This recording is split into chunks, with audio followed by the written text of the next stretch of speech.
Letting go of someone you love can feel like an insurmountable challenge. It's a process deeply rooted in our psychology, shaped by attachment styles and emotional bonds. Understanding these concepts is the first step toward healing.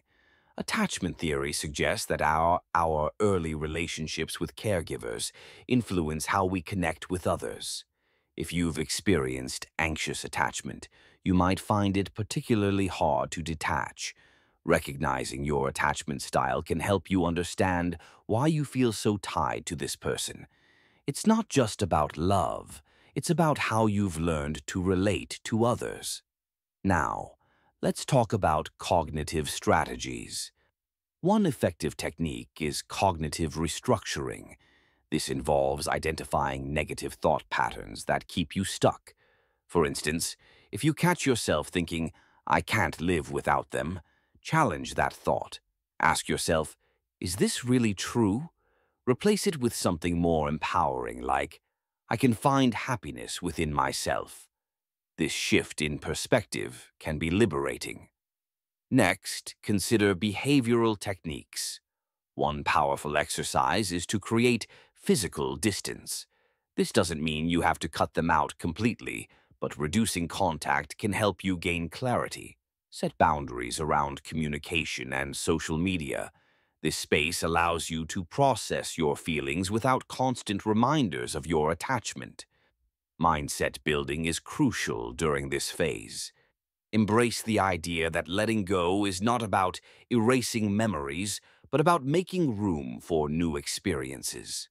Practice gratitude for the lessons learned from the relationship.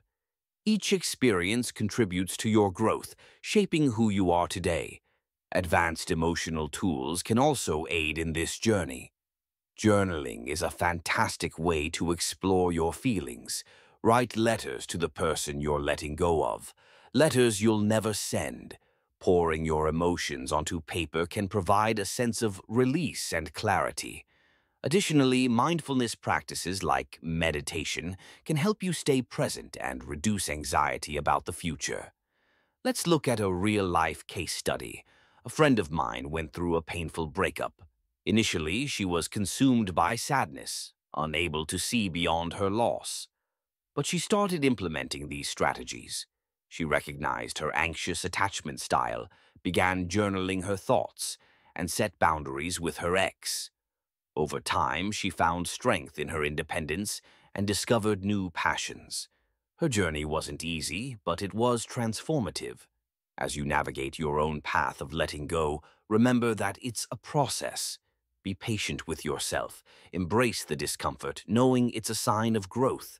Each step you take is a step toward rebuilding your emotional life, creating space for new connections and experiences. Letting go is not an end, it's a beginning.